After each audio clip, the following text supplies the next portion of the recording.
नमस्कार, आप देख रहे हैं एबीपी गंगा। मैं हूं स्नेहलता और वक्त है उत्तराखंड प्राइम का।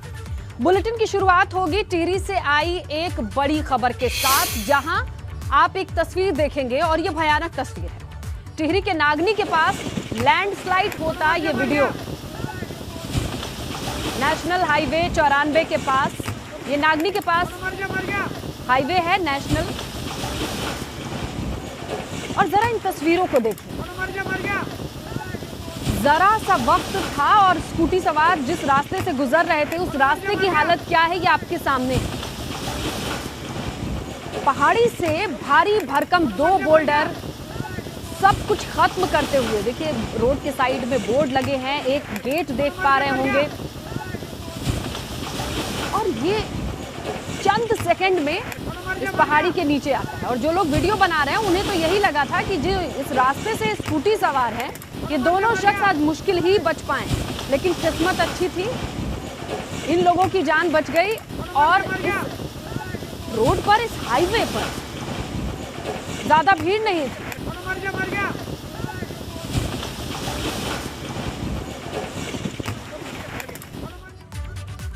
आगे बढ़ते हैं और बात करते हैं विधानसभा चुनाव की, जिसमें बमुश्किल 5 महीने का वक्त बचा है। ऐसे में सभी सियासी पार्टियों ने अपना दमखम दिखाना शुरू कर दिया है, लेकिन किसकी कैसी है तैयारी और कौन किस पर भारी पड़ रहा है, ये जानने के लिए आप देखते रहिएगा एबीपी गंगा पर विजय तिलक, क्योंकि यूपी उत्तराखंड में चुनाव का मतलब एबीपी गंगा।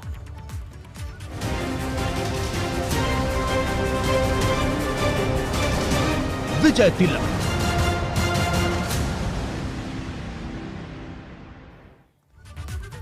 तो उत्तराखंड में 2022 के विधानसभा मिशन को देखते हुए सभी पार्टियों ने कमर कस ली है। अब सभी पार्टियों के दिग्गज प्रचार प्रसार में जमीन पर उतर आए हैं। इसी कड़ी में आज अल्मोड़ा में भाजपा की जन आशीर्वाद रैली निकली। रैली की शुरुआत मॉल रोड से हुई, जिसमें सैकड़ों की संख्या में कार्यकर्ता पहुंचे। सीएम धामी इस रैली में भाजपा कार्यकर्ताओं का जोश मनोबल बढ़ाते नजर आए। सीएम बनने के बाद ये उनकी पहली चुनावी रैली है। इस दौरान सीएम धामी का जगह जगह पर भव्य स्वागत किया गया। शिखर चौराहे पर तो भाजपा अनुसूचित मोर्चा ने जमकर स्वागत किया। रैली में सीएम पुष्कर सिंह धामी के साथ पार्टी के प्रदेश अध्यक्ष मदन कौशिक, साथ में पार्टी के कई बड़े नेता मौजूद रहे। भाजपा गढ़वाल से लेकर कुमाऊं तक रैलियों के जरिए सरकार की उपलब्धियों का बखान कर रही है। और उसी की बानगी ये तस्वीरें आपके सामने हैं। तो ढोल नगाड़े, शास्त्रीय और लोकल फोक म्यूजिक के साथ किस तरीके से लोग स्वागत में लगे हैं, देखिए इन तस्वीरों को।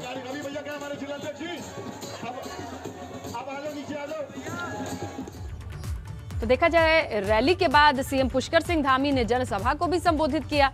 सीएम ने कहा कि अल्मोड़ा एक ऐतिहासिक और सांस्कृतिक नगरी है, जिसका अपना एक इतिहास रहा है। सीएम कहते हैं कि केंद्र और प्रदेश की भाजपा सरकार पूरी तरीके से जनता के लिए समर्पित है। केंद्र सरकार ने 7 साल में 40 साल का रिकॉर्ड पीछे छोड़ा है। सीएम ने कहा कि हर समस्या का निस्तारण करेंगे, जो भी जिम्मेदारी है वो पूरी करेंगे। तो देखिए, सीएम की इस रैली से जो 10 अहम बातें निकल के आई हैं वो ये है कि जो घोषणाएं की गई हैं उन्हें पूरा करेंगे। हमारा एजेंडा केवल प्रदेश का विकास है, ये स्पष्ट है। और तहसील दिवस भी निर्धारित किया और तमाम ऐसी चीजें हैं जो सरकार ने की हैं, उसका बखान करते सीएम नजर आए। रैली निश्चित रूप से ये एक हम सब लोगों ने तय किया है कि आप सबके बीच में आकर, क्योंकि जितना, जैसा अजय भट्ट जी ने कहा, मदन कौशिक जी ने कहा कि भारतीय जनता पार्टी और मोदी जी ने 2014 के बाद जब से सरकार में आए तब से जितने काम किए हैं, देश की आजादी के बाद आजाद भारत के अंदर जितनी सरकारें रही हैं उन सरकारों का काम, और एक तरफ मोदी जी के 7 वर्ष का काम, ये 7 वर्ष का काम कई गुना भारी पड़ने वाला है। भारतीय जनता पार्टी के सारे कार्यकर्ता, चाहे वो पार्टी संगठन में हो या चाहे सरकार में हो, हम सब लोग जनता के आशीर्वाद के बिना आगे नहीं बढ़ सकते। इसलिए जो भी, चाहे मैं मंत्री बना हूँ, माननीय धामी जी मुख्यमंत्री बने हैं, और भी जितने में हमारे अध्यक्ष जी हैं दायित्व लिए हैं, हम जनता के बीच में जाके आशीर्वाद ले रहे हैं कि आपका प्यार और स्नेह जिस तरह से बना हुआ है ये बना रहना चाहिए। अच्छा, जैसे जैसे चुनाव पास में आ रहा है, उत्तराखंड में भाजपा कांग्रेस के बीच आरोप प्रत्यारोप के जो दौर हैं वो बड़ी तेजी पकड़ रहे हैं। इसी क्रम में भाजपा ने कांग्रेस की परिवर्तन रैली पर कटाक्ष कर दिया, तो कांग्रेस ने भाजपा की जन आशीर्वाद रैली पर चुटकी ली।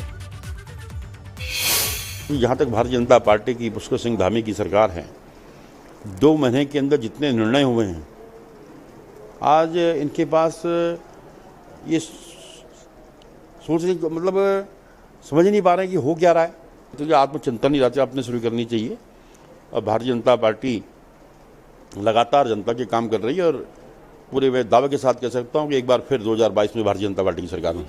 भारतीय जनता पार्टी की गुटबाजी सबने देखी है। अभी देखा उमेश शर्मा जो काऊ हैं विधायक जी, वो मंत्री के सामने वो लोग भिड़ गए। वो विधायक कह रहे हैं कि हमको लोग विधायक मान ही नहीं रहे हैं। और यतीश्वरानंद जी मंत्री, उनके कार्यक्रम में भी वहाँ पे कार्यकर्ता आपस में भिड़ गए। भारतीय जनता पार्टी को पहले अपना कुनबा संभालना चाहिए। उनको अपनी गुटबाजी नहीं नजर आ रही है, दूसरों की गुटबाजी। हमारे में तो कार्यकर्ताओं में जोश है, ये जोश है कि एक आगाज है जो परिवर्तन यात्रा है। सैकड़ों की संख्या में लोग वहाँ पे उपस्थित हो रहे हैं। आगे बढ़ते हैं। टिहरी पहुंची हैं कांग्रेस नेता और गढ़वाल मंडल की मीडिया प्रभारी गरिमा चौधरी और मेहरा दौसानी। इन्होंने यहां पर भाजपा पर जमकर निशाना साधा। क्या कुछ कह दिया, आप भी सुनिए। जिस तरह से भाजपा की कोशिश है कि वो मुखौटे बदलकर ये चाह रहे हैं कि जनता के सामने उनके कुकर्म भी ढक जाएंगे, ऐसा होने वाला नहीं है। जनता के मन में जो घाव और छाले उन्होंने खास करके कोरोना काल में छोड़े हैं, तो जनता इतनी आसानी से नहीं भूलेगी। जिला विकास प्राधिकरण के नाम पर आपने हमारे पर्वतीय अंचलों में रहने वाले लोगों के लिए एक ऐसा भ्रष्टाचार का अड्डा खोल दिया जो कि फिजिबल ही नहीं था। आप खुद अपने उस डिसीजन पर आपको संशय है। इतना बड़ा जब आप अध्यादेश ला रहे थे, आपको सदन में विपक्ष के साथ चर्चा परिचर्चा करनी चाहिए।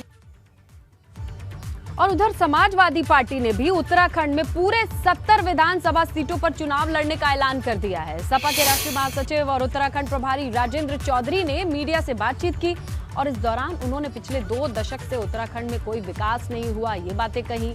कांग्रेस और भाजपा केवल अपना वर्चस्व बढ़ाने के लिए लड़ाई लड़ रही हैं, ये आरोप लगाए।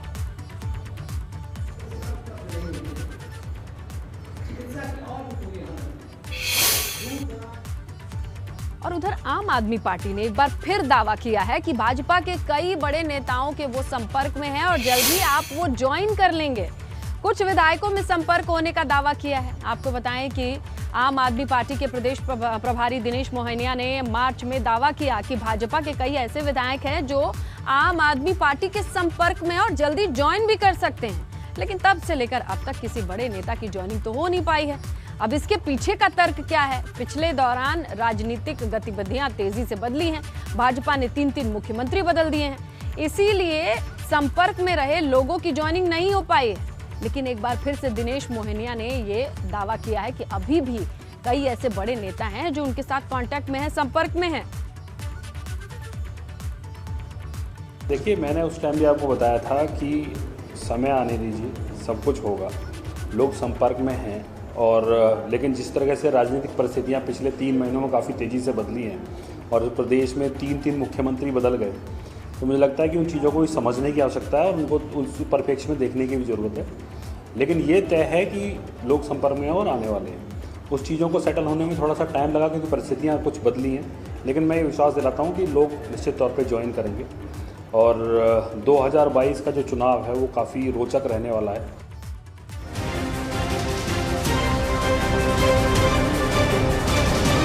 विजय तिलक।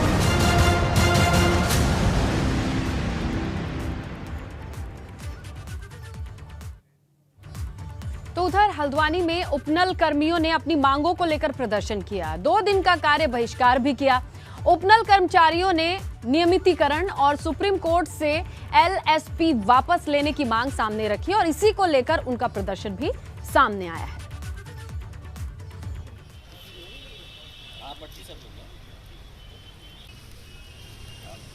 तो हल्द्वानी की तस्वीरें हैं। उपनल कर्मचारी हैं और अपनी मांगों को लेकर कार्य बहिष्कार भी करते नजर आए, प्रदर्शन करते नजर आए।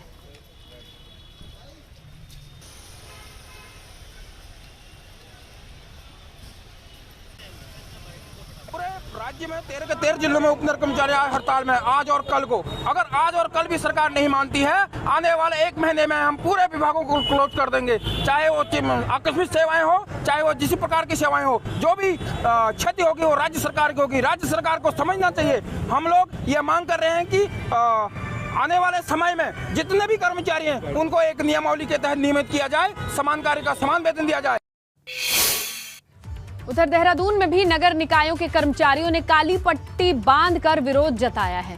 कर्मचारियों ने मकान किराया भत्ता, राज्य कर्मचारियों की तर्ज पर ही स्वास्थ्य योजनाओं का लाभ, निकायों में जो खाली पड़े पद हैं उनको जल्द भरे जाने सहित ऐसी कई मांगे हैं जिसे लेकर वो प्रदर्शन करते नजर आए।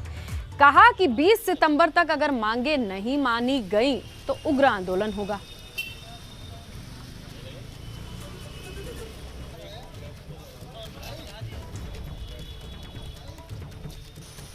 मांग हमारी ये चल रही है, 2016 से 7वें वेतनमान का आवास भत्ता अभी कर्मचारियों को नहीं मिला है, जबकि इनको सबसे पहले मिल जाना चाहिए। हेल्थ विभाग का हमारा कर्मचारी सफाई कर्मचारी है, अन्य कर्मचारी हमारे हैं। नगर निगम काम करने में, शहर के सफाई में, लाइट में, जन्म मृत प्रमाण पत्र, भूमि का काम, इसका काम, उसका काम सारे नगर निगम का कर्मचारी देख रहा है। लेकिन 7वें वेतनमान का जो आवास भत्ता है 2016 सभी कर्मचारियों को नहीं दिया गया है, और दूसरा वाहन भत्ता नहीं दिया गया है। तीसरा भूमि आवंटन का मामला है कि जो आवासहीन कर्मचारी हैं, नगर निगम की तमाम ज़मीनें आई हैं, उनको भूमि आवंटन का मामला है कि बगान बनाने के लिए उनको भूमि दे दी जाए। कर्मचारियों द्वारा विभिन्न मांगे उठाई गई हैं। इसमें अधिकांश मांगे उनके वेतन भत्तों आदि से संबंधित हैं। उसके बारे में मेरे द्वारा शासन को पत्र लिखकर अवगत कराया गया है और हम प्रयासरत हैं कि समयक विचारोपरांत शासन इसमें जो उचित निर्णय होगा वो लेगा। और तब तक मेरा अनुरोध सभी कर्मचारियों से यही है कि वे हड़ताल का रास्ता न अपनाकर व्यवस्थाओं को सुचारू रूप से चलाने के लिए सहयोग करते रहें। टिहरी से खबर है, स्कूली बच्चों की जो गाड़ी है उसके एक्सीडेंट की खबर, जहां 11 बच्चे गंभीर रूप से घायल बताए जा रहे हैं। इस गाड़ी में 10 बच्चे और सभी घायलों को ऋषिकेश रेफर किया गया है।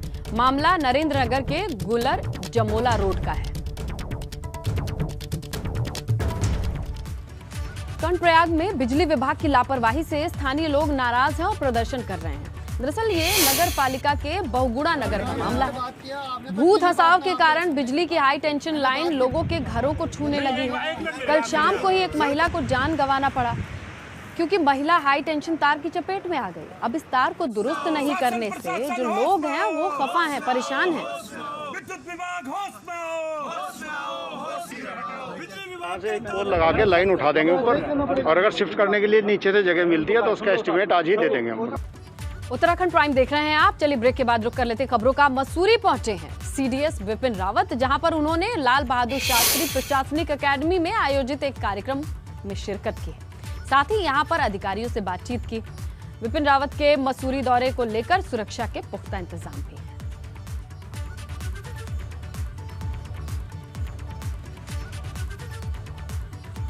जोशीमठ से खबर है, जहां बद्रीनाथ धाम यात्रा से जुड़ी एक अपडेट मिल रही है। यात्रा शुरू करने की मांग को लेकर प्रदर्शन हुआ है। पुलिस और स्थानीय लोगों के बीच झड़प की भी खबर है। मंदिर की तरफ श्रद्धालु जा रहे थे, इन्हें रोकने के बाद ये झड़प की स्थिति बनी है। गुस्साए लोगों ने बैरिकेडिंग को भी तोड़ा है।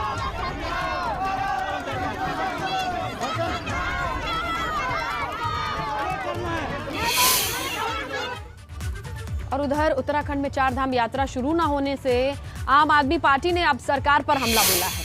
आपका आरोप है कि प्रदेश में 4 धाम यात्रा को छोड़ के बाकी सारी यात्राएं चल रही हैं। कांग्रेस परिवर्तन यात्रा निकाल रही है, भाजपा की जन आशीर्वाद यात्रा जारी है, लेकिन 4 धाम यात्रा पर किसी का ध्यान क्यों नहीं जा रहा?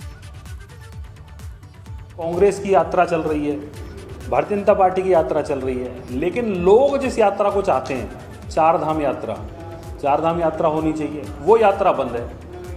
तो ये बड़ा इस प्रदेश की विडंबना है कि राजनीतिक यात्रा तो चलेंगी, लेकिन जिस यात्रा से लोगों का जीवन यापन होता है, जिस यात्रा से लोगों की आस्था जुड़ी हुई है, वो यात्रा बंद है। तो इस देश में, इस प्रदेश में अलग ही एक तरीके का माहौल है कि आप देखेंगे कि कांग्रेस की यात्रा है, भारतीय जनता पार्टी की यात्रा है, 4 धाम यात्रा बंद है। आगे बढ़ते हैं। पौड़ी में रह रहे लोगों को उनके क्षेत्र में हो रहे विकास कार्यों की जानकारी के लिए अब विभागों के चक्कर नहीं काटने होंगे, क्योंकि एक क्लिक पर विकास कार्यों का लेखा जोखा वो जान पाएंगे। जिला पंचायती राज विभाग के अधिकारी MM खान ने ये जानकारी दी कि ई ग्राम राजस्व के तहत लोगों को किसी भी गांव में हो रहे जो विकास के कामकाज हैं उनकी जानकारी सिर्फ एक क्लिक पर मिल जाएगी। ग्राम स्वराज के अंतर्गत जो है किसी भी गांव का कितना पैसा गया, वहां के प्रधान कौन से हैं और वहां के ग्राम पंचायत विकासकारी कौन से लोग हैं, ये भी आप जो है ऑनलाइन देख सकते हैं। और किस गांव में कितना पैसा गया, वो पैसा किन चीज़ों पे खर्च हुआ, वो हमारे एक GPDP का प्लान बनता है, ग्राम पंचायत डेवलपमेंट प्लान। उस प्लान के तहत जो योजना गांव में जो प्रस्ताव पाई होता है उसी के अकॉर्डिंग पैसा खर्च किया जाता है। आप कोई भी आदमी पब्लिक डोमेन में है, आप देख सकते हैं कि मेरे गांव में कितना पैसा आया, कितना पैसा खर्च हुआ। उधर देहरादून में DAV कॉलेज में दो गुट आपस में भिड़े। वो गुट हैं ABVP और निर्दलीय। मौके पर पुलिस को लाठीचार्ज करना पड़ा, तब जाके दोनों गुटों को अलग किया गया। तो कॉलेज के परिसर में पुलिस तैनात हुई, तब जाके गुत्थम गुत्था ये जो माहौल था कहीं जाकर शांत हो पाया।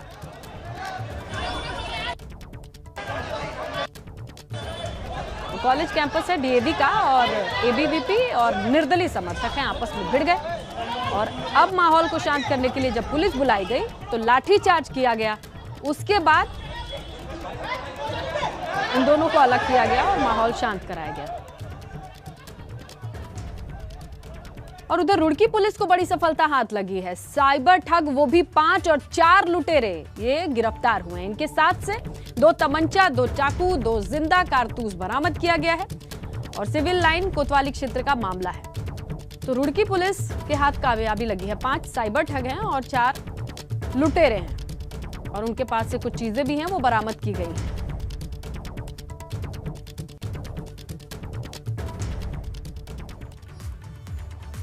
और हरिद्वार जिले के नए पुलिस कप्तान योगेंद्र सिंह रावत ने विधिवत चार्ज संभाल लिया है। हर की पैड़ी पर गंगा पूजन के बाद रोशनाबाद स्थित SSP कार्यालय पहुंचे योगेंद्र सिंह रावत और जिले के SP CO स्तर के अधिकारियों ने उनका स्वागत किया। चार्ज संभालने के बाद SSP योगेंद्र सिंह रावत ने जिले के सभी SP CO थाने और चौकी प्रभारियों के साथ कानून व्यवस्था पर चर्चा की, उनसे बातचीत की। SSP ने कहा कि हरिद्वार जिले में कानून व्यवस्था, ट्रैफिक, समय समय पर लगने वाले मेले उनकी प्राथमिकता होंगे। मैं हरिद्वार से लगभग पिछले 20 साल से जुड़ा हुआ हूँ। उससे पहले मैं 2001 में जनपद में तैनात हुआ था और सबसे जो मुख्य अंतर आया है कि उस समय जो अपराध का जो पैटर्न था वो रोड का क्राइम, हाईवे का क्राइम ये थोड़ा ज़्यादा था। अब जो शिफ्टिंग है वो हो गई है साइबर क्राइम के। अब साइबर क्राइम ज़्यादा हो रहा है बनिस्बत जो एक पारंपरिक अपराध है और निश्चित रूप से पुलिस को भी उससे जूझने के लिए या उससे निपटने के लिए अपने को उसी प्रकार से तैयार करना होगा। तो एक इस बात पर भी फोकस रहेगा कि जो साइबर क्राइम है इस पर अंकुश लगाया जाए और साथ साथ ही जो पारंपरिक अपराध है जो विशेष रूप से जो देहात क्षेत्र में है, जो रुड़की क्षेत्र में उसके आसपास के क्षेत्रों में है, इन पर जो पारंपरिक तरीके से उनसे अंकुश लगाया जाए।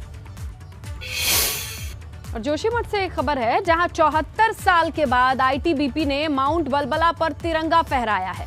46 सदस्यों की टीम में से 4 ITBP के जवानों ने इस मिशन पर फतह दर्ज की है। ITBP के 46 सदस्यीय दल को 6 अगस्त को ITBP की DIG अपर्णा सिंह ने हरी झंडी दिखाकर प्रथम वाहिनी सुनील से रवाना किया था और पर्वतारोहण दल को रवाना किया गया। आपको बताएं कि माउंट बलबला पीक 6416 और 21050 फीट ऊंची है। इससे पहले इस पर्वत को स्विट्जरलैंड की एक्सपीडिशन दल ने 25 अगस्त 1947 पर फतह किया था। ये पीक तकनीकी रूप से बेहद खतरनाक है, लेकिन लंबे इंतजार के बाद यहां पर तिरंगे की तस्वीर आपके सामने है।